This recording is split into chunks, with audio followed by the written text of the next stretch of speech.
Hello, so welcome to chapter 2. So we're reading the book Angelic Pearls 144. So if you haven't already watched chapter 1 or the introduction in chapter 1, then I'll link that below, so go back and watch that first. And if not, then let's crack on with chapter 2. So chapter 2 is called Living Waters. 144 is the master key to the crystalline grid of the earth and all of creation. It holds within it the vibration of Ka Una, meaning pure spirit. For the all is pure.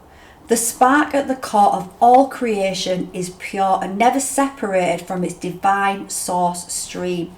There are some sparks in creation that feel as if they are separated. However, all are part of the web, a web never able to be severed.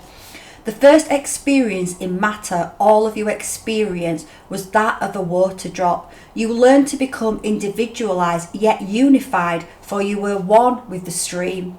Down the stream you flowed, relaxed as you allowed the natural flow of the current to carry you. You did not worry if you rested upon a rock while the others flowed past you, for you knew you would always catch up to them. You loved this experience so much. You loved how the sun glistened upon you, how the fish swam under you, and how the leaves of a tree kissed you as you flowed by them. A key to mastery is learning to allow the natural flow of the current within your life stream to carry you. When you relax, allowing the wings of the stream to carry you, you do not feel oh so blissful. This life stream runs directly from the golden bowels of the 24 elders into every grid. This grid is the toroidal field of energy around your heart as well as your human vessel. It exists around all of creation, and it too is merely a water particle upon the mighty stream of the ancient of days.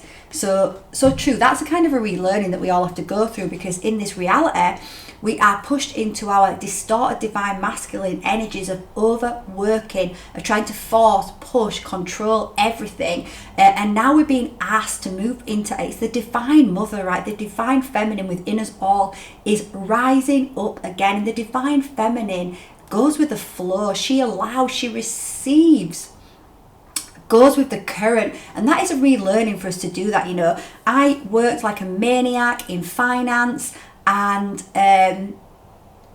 nearly had 2 nervous breakdowns before completely revolutionising my life and retraining in hypnotherapy, in shamanic practices, and I've had to really relearn to work when I'm feeling inspired and creative and give myself that space and time. And I still have got some programming that comes up, some wounds where I can feel guilty if I'm not going all the time, but I've really brought so much more balance into my life, and it's totally changed my life for the better. And that is what we're being asked to do with the divine mother, to just flow downstream again.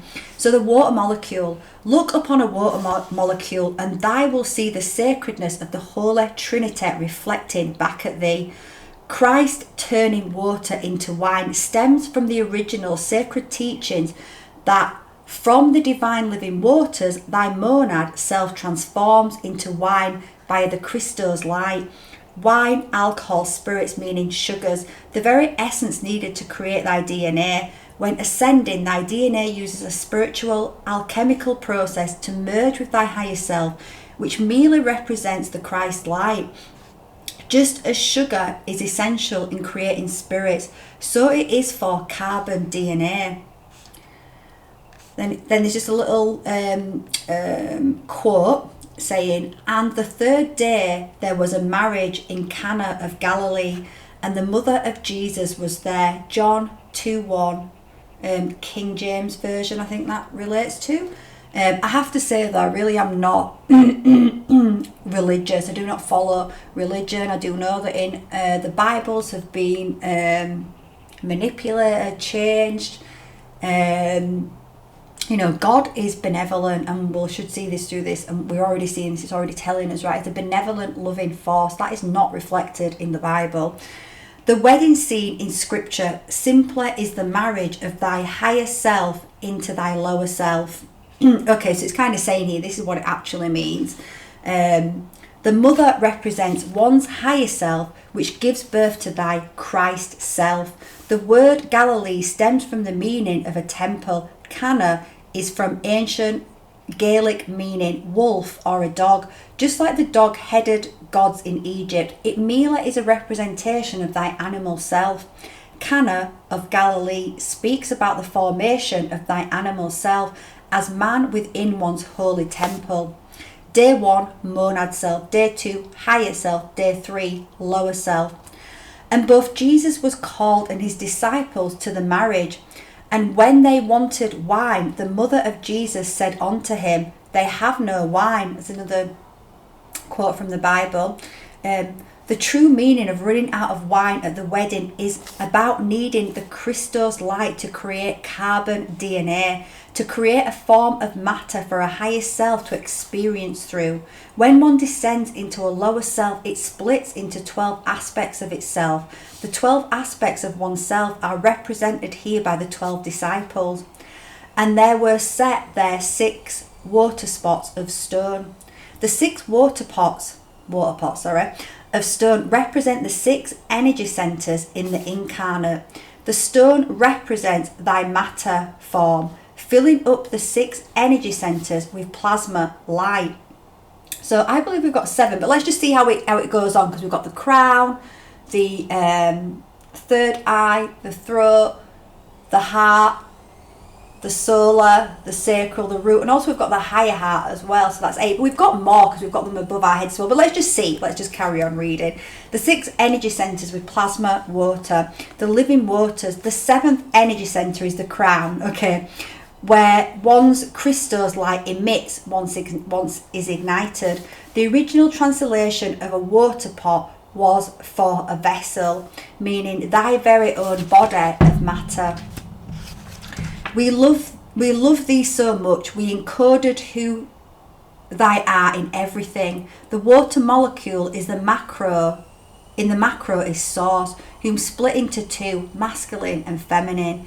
It also is the trinity of who they are, lower self, higher self, monad. Life was not created for one to struggle, but for one to be their very own creator. Rest back upon the stream and use thy heart to pull the light from the energetic grid around you to project outwardly your heart's desires. The seraphim of the sea speak. Water is the life force that helps to structure your cells, hence why your bodies, along with earth, are majority made up of water. The service to self energy tainted the water to keep humans from evolving, keeping them from the divine. For in the waters is Christ consciousness. Thus why in the Bible it says, drink from me, you will never thirst. Not from Jesus, a man, but from the living waters. Within the waters are the cosmic codes, source codes.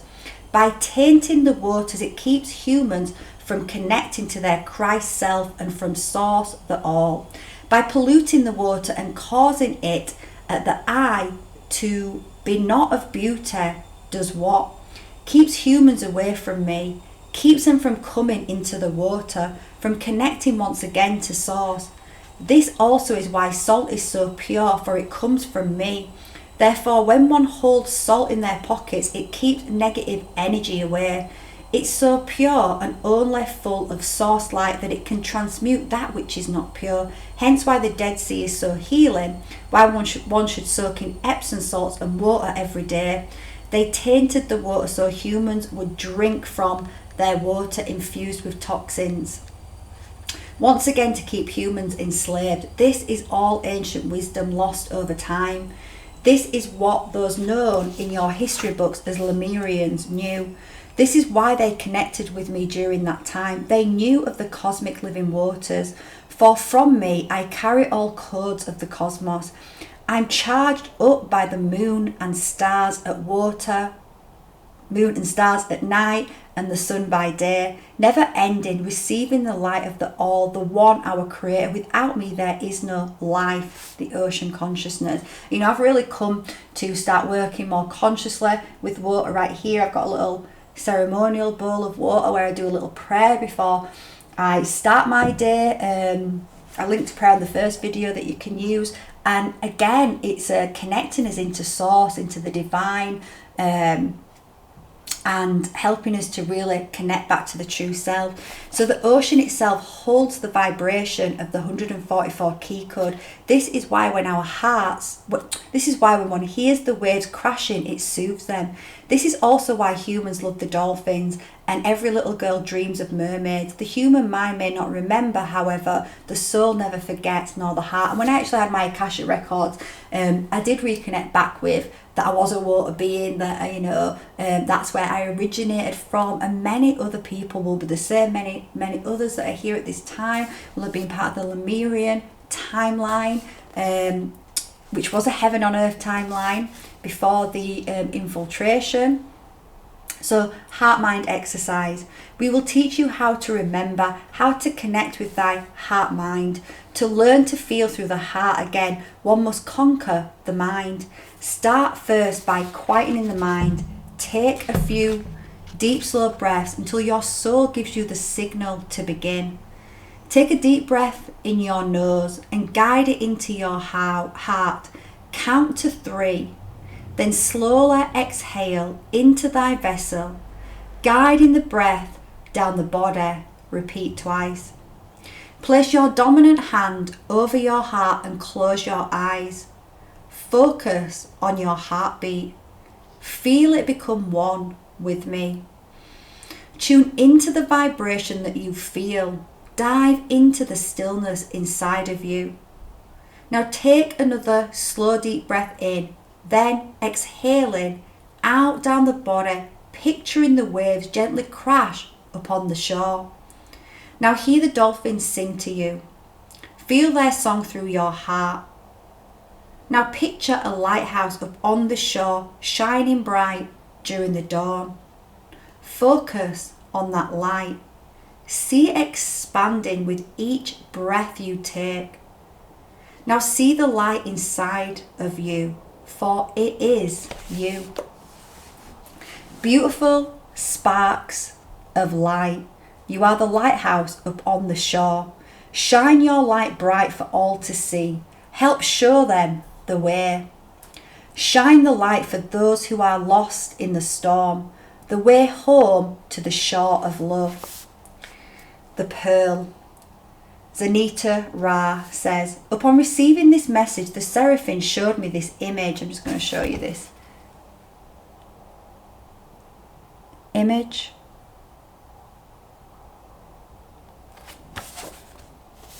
So it's the Madonna that's been coming in strong for me lately as well, 1472.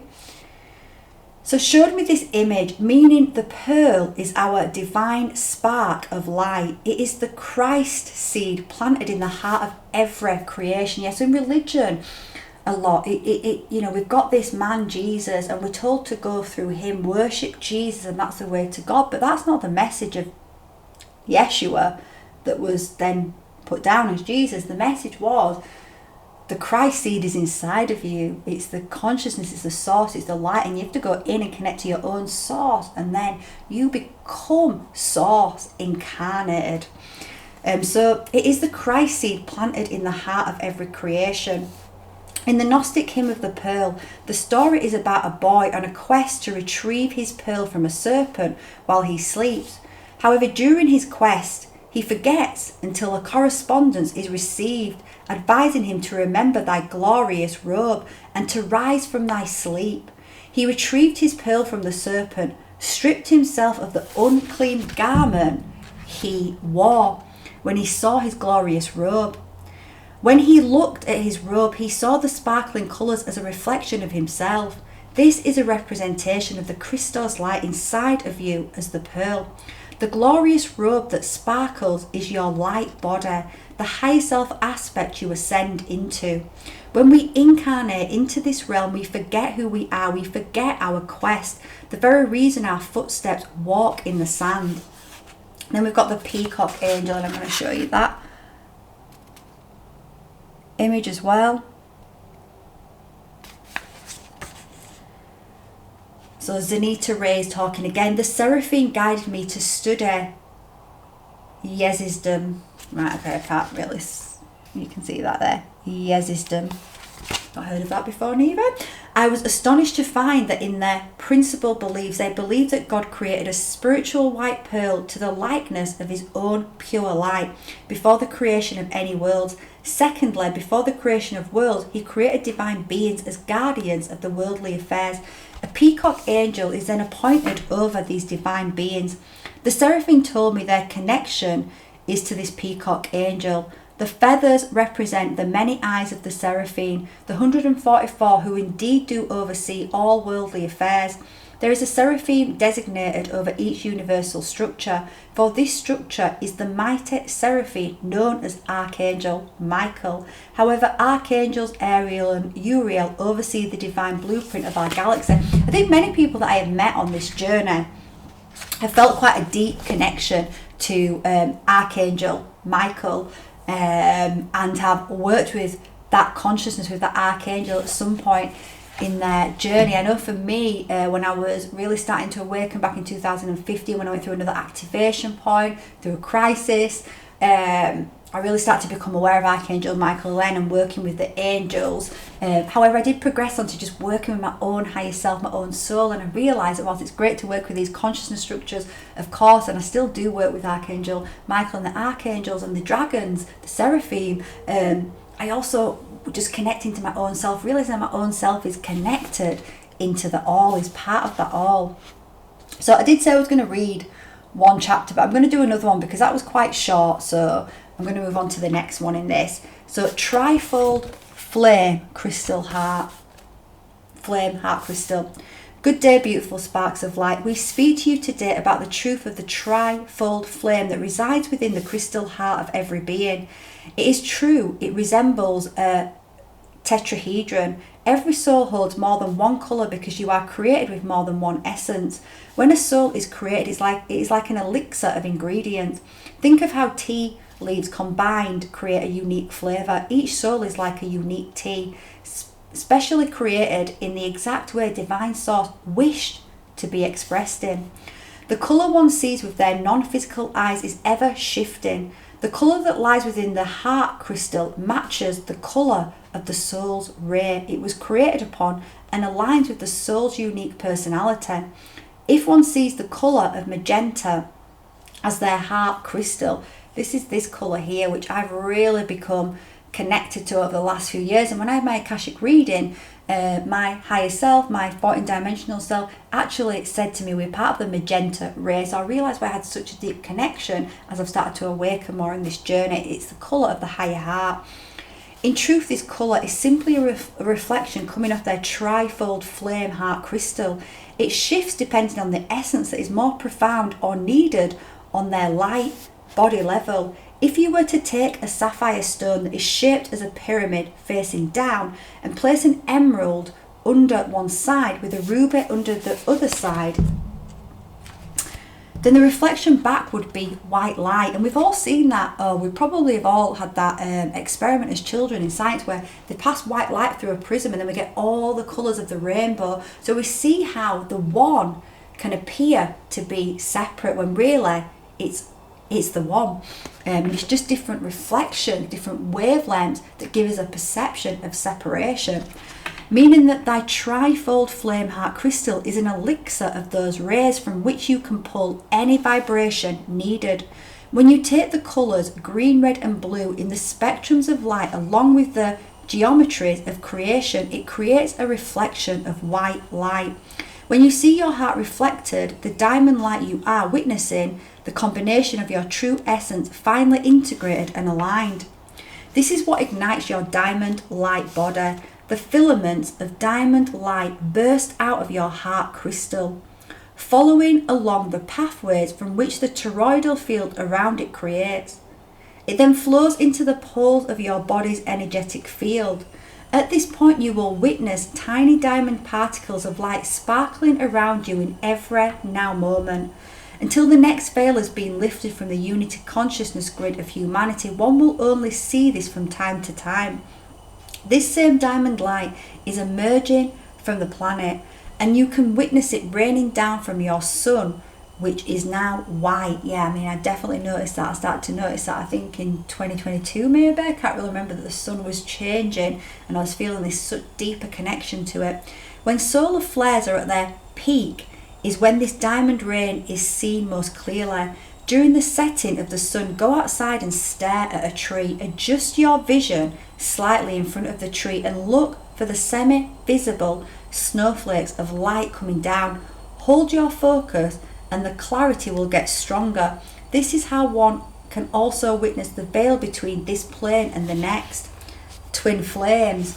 Okay, so I now refer to twin flames as twin souls, just because there is, I realised I was on a twin soul journey, probably around 2018, that started to come into my consciousness, but there's so much out there that leads you to stay stuck, whereas really, your twin soul activates you on a healing journey. In fact, I actually now believe, at the time I met someone, and I really believe that was my twin soul, because of the intense feelings and because of all the information that's out there that talks about the runner chaser, you're in this bubble love phase, and I've now discovered that wasn't my twin soul. That was a catalyst, and whilst I can't say this is true for everyone, right, what I did discover was that, or what I now believe, is that your twin soul is not going to run from you. And that actually often we encounter someone that feels like our twin because they are so matched to our vibration, and we've had other lives with these souls. They are close to us in our soul group. We have had lives with them, and they're there to actually activate our wounds so we can heal them, raise our vibration, awaken on our own inner divine union journey. It's about bringing divine union within, balancing the divine masculine and feminine. And as we get into that, then we attract our true twin soul into our lives. So I don't believe that our twin soul would actually run from us, but like I say, I don't know everyone's journey, but if you are resonating with being on that journey and it's attached to someone else and they're not showing up in your life, my advice is let them go and completely focus on yourself, because they may not be your twin soul, they may be your catalyst. End of the day, I don't believe your twin soul will run from you. So I know that I haven't actually in the physical anchored in my twin soul. In fact, my Akashic records confirmed that. I asked the question directly. It confirmed that the person I was kind of thinking, is it? I was starting to doubt that it was, because I was thinking, wouldn't they show up, right? I have done so much healing, so much work, so much expansion, and so I asked the question, and I literally got the answer, no, they're not. They're a catalyst, and your twin soul is still to come in, and I could feel the truth of that in that reading. So twin flames, seraphs, were created in pairs to be forever braided together. When incarnated, one houses a tri-fold flame heart that matches their strongest vibration. And actually, when I was in the Akasha, and the woman that was doing the reading for me, she was like, oh, your twin soul is here, and there's just this incredible white flame between you. So it matches their strongest vibration needed during that life cycle, while their twin houses the opposite. Since you were all created directly along the Seraphim stream, you have this longing for a twin flame. This concept has been misconstrued. Twins are like two ribbons from the rainbow of creation, braided together forever, working for divine. Ribbons of light projected throughout existence with a diamond thread connecting at the heart, weaving in and out of timelines to assist the Almighty with creating the grand tapestry that hangs within the mighty mansion of the Ancient of Days. This longing for a twin flame stems from a deep wound of separation. For the very first feelings a soul has at birth is separation and abandonment, unconsciously yearning outside of oneself to fulfill this void when all one is seeking lies within thy trifold flame heart crystal. There lies the diamond light thread, which is connected to the Almighty spiderweb of creation. Through this thread, every soul is connected like a string of pearls. For in your true essence, beautiful sparks of light, you are a flaming sphere of diamond light, appearing as a pearl to us in the higher realms. The creation of a pearl among your plane starts as a piece of grit, travelling into an oyster. This oyster tries to protect itself by placing layers of protection over the grit. Only when the oyster accepts the nature of the grit does it form a pearl, meaning that one places layers around their heart after they experience a feeling that is less than love. Over time they gain wisdom and learn to accept this feeling, which then allows their light to shine through and transform those layers into a pearl.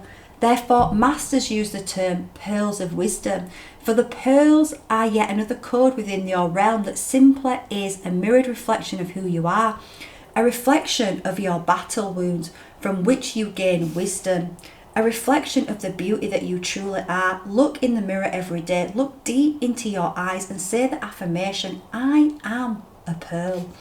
And that's true, right? We know that our struggles have created most of our growth. Together, the two flames within the souls braided together are connected to a tri-fold flame, which is the flame wave connected to divine source. This is connected to your original divine blueprint, the wholeness of your soul. Thus, for together you create the tetrahedron. This tetrahedron is inside of every creational body and connects to the almighty higher crystal heart. You are all connected to this tri-fold flame. When you connect with your higher crystal heart, you are then connected to your oversoul self, the purest form of your vibration. This is the meaning of the tri-fold flame in the heart. Therefore, when one is on the ascension timeline into fifth density, they long for their twin counterpart who is not always on the same plane of existence. However, again, we say you are always connected, and what one feels, so does the other. Some come across a soul incarnated and feel this is their twin. Oh, here we go. Which it is simply a member of their soul family tree. That is exactly what I realised. But a lot of that out there will make you believe that is your twin. This is such a thin line among the waves of vibration. Think of it as light spectrums. Each colour holds a vibration. Within the spectrum of blue, does it not hold the colour violet? The level of vibration can be so hair thin that when one is not fully aligned within their energetic bodies, they are unable to detect this energetically. They feel this sense of completion, not fully aware it is not their true counterpart. It is like two pieces that appear to fit together, however they still hold space in between them. The colours sapphire, ruby and emerald create the white light because from these colours, all of the colours among creation can be created. This is why when we, the Seraphim archangels, appear, we sometimes house these jewels upon us. But let it be known that when we do appear, there is never a right or wrong image within your perception. For we appear to each fractal of our very existence in a way that aligns with their vibrational field. This field we speak of is moulded by their current consciousness. Allow your own trifold flame heart crystal to project the image of us that aligns with you. The images painted of us in history upon your plane is merely a perception of the artist. Are you not all an artist? Before you always sits the blank canvas. So take the tools Source provides for you and paint the image you desire, the image that feeds your tri-fold flame crystal heart. The atom. So I'm just going to show you this image. Zenita ray. The atom is what our kindred on the inner and higher flames call the inner sun of all creations. The 3 points represent the trifold flame heart crystal, while the circles in the centre represent the fireball, the Ra, the flaming sun located in the centre, the very fireball that is a mere fractal descended from source through the Seraphim. This is your true heart spark. During ascension, this ignites the fire code as shown by the arms extending out. These codes exit from your heart crystal into the 12 meridians of your body.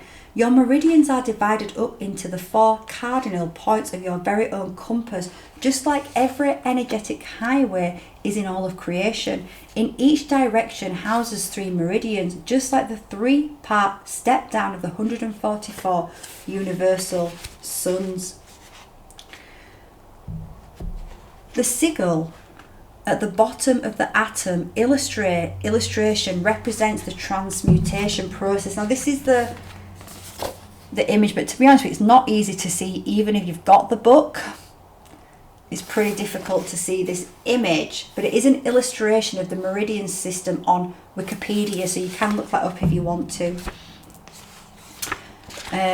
So what this means is that once your crisis ignites, the Ra flame automatically transmutes any vibration that is less than love. Yeah, exactly right. So when we are on a healing journey, when I take my clients through a healing journey, we are bringing in source light, we're bringing in that unconditional light, we're reconnecting back in, and we're bringing it back into the body, because in doing that, that actually starts to melt all of the overlays, imprints, implants, negatively seeded AI consciousness structures in the body. It starts to melt them because they're just not in resonance with it. So all the illusions start to fade, and we start to wake up more through that light. It's beautiful.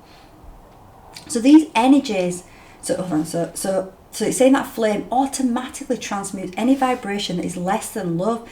It's also balancing the masculine and feminine energies within us. And I said that again about what I woke up to on this twin soul journey, is that it's about us bringing divine union within, bringing balance back to our feminine and masculine energy, becoming whole within ourselves. When we become whole within ourselves, we're going to attract in our true twin soul. If we are incarnated on this life with our twin soul, I do believe that there is more twin souls incarnated at this time for anchoring in this timeline, to bring in the heaven on earth timeline, because these twin souls are going to be a new template of love that is not codependent on another, love that does not need another to fulfill, understands that all is within. So these energies must be balanced before ascension. Everything in creation is created from a trifold flame blueprint, meaning divine masculine and divine feminine flames dancing around the source flame united. Picture a bright white flame in the center, braided by dancing blue and magenta flames with emerald hairline thin waves. The movements of the blue and magenta flame rubbing against the white flame create sparks of gold and gold dust. This does the same on the micro level. So when your heart sparks, those with the sight will see sparkling diamond gold lights all around you. The Fae. The same lights our kindred, the Fae, hold. They are of such purity that their hearts are always expanding. This expansion appears as wings when it is simply their heart flame creating hairlines of light exciting from their back of the heart energy center. The same goes for angels. They do not have wings but appear to some humans this way because it aligns with the person's perception. The Fae are angels. They were created in the angelic realm, given direction by source to oversee the elements. What is commanded, they do. If one is working with the elements to use for shadow purposes, they must fulfill this command. And that's what I've been learning about the elements, right? You can work with the elements in gratitude and reverence, and you can command them to help you to purify the waters of your body, to burn up all that is not in alignment. So we can use the fire element, we can use the water element and the wind element to take out of our bodies back into source that is not in alignment with the self. The creational force Ra is power, thus Four can be used to create or destroy. This is the law of free will. Keep in mind what you put out always comes back to you. If you work with the elements in a way that is not for the highest good of all of creation, then the same energy will enter the field of your reality. This occurs when humans pray to us asking, why is this or that happening? They express how their world is falling apart around them. If one thinks and acts in a positive way, then you will attract positive vibrations. It all lies in the weight of the heart as well as thy brain. The power your mind has over your reality is at 100%. Your very thoughts are foundations of a house being laid around you. The quality of the studs in the house you create by your actions, the very words you speak are laced with a symphony of vibrational notes. These notes are felt by the Fae kingdom. The duties of the Fae and all the elemental realm is to be guardians and caretakers of the elements that reside in the material planes. Together we all work as one in the playground which lies in the mighty mansion of the all. Right, we are moving into a new chapter now, so I'm going to leave it there. But what we'll say about that ending as well, because it talks about our thoughts. I'm going to link a video about what our thoughts are, because often we don't really, we have a misconception of what our thoughts are. Lots of thoughts that come up are not our thoughts, they're not organic to our body, and we need to be able to recognize those so we can start to transmute and dissolve them and integrate all the shadows within ourselves. So yes, it's important to be positive and to have positive thoughts and stuff, but we also have to not fear those negative thoughts. We've got to look at them and realize there are shadows that need to be healed and integrated, and that's going to change our vibration. It's going to change the vibration of our energy that's magnetizing things to. It's going to change the vibration of our thoughts and our words and our intentions, so that we start to bring into our reality that which we want to experience in our reality. We have to do that by facing our shadows as well. So I'll link that video as well, and I will see you on the next chapter.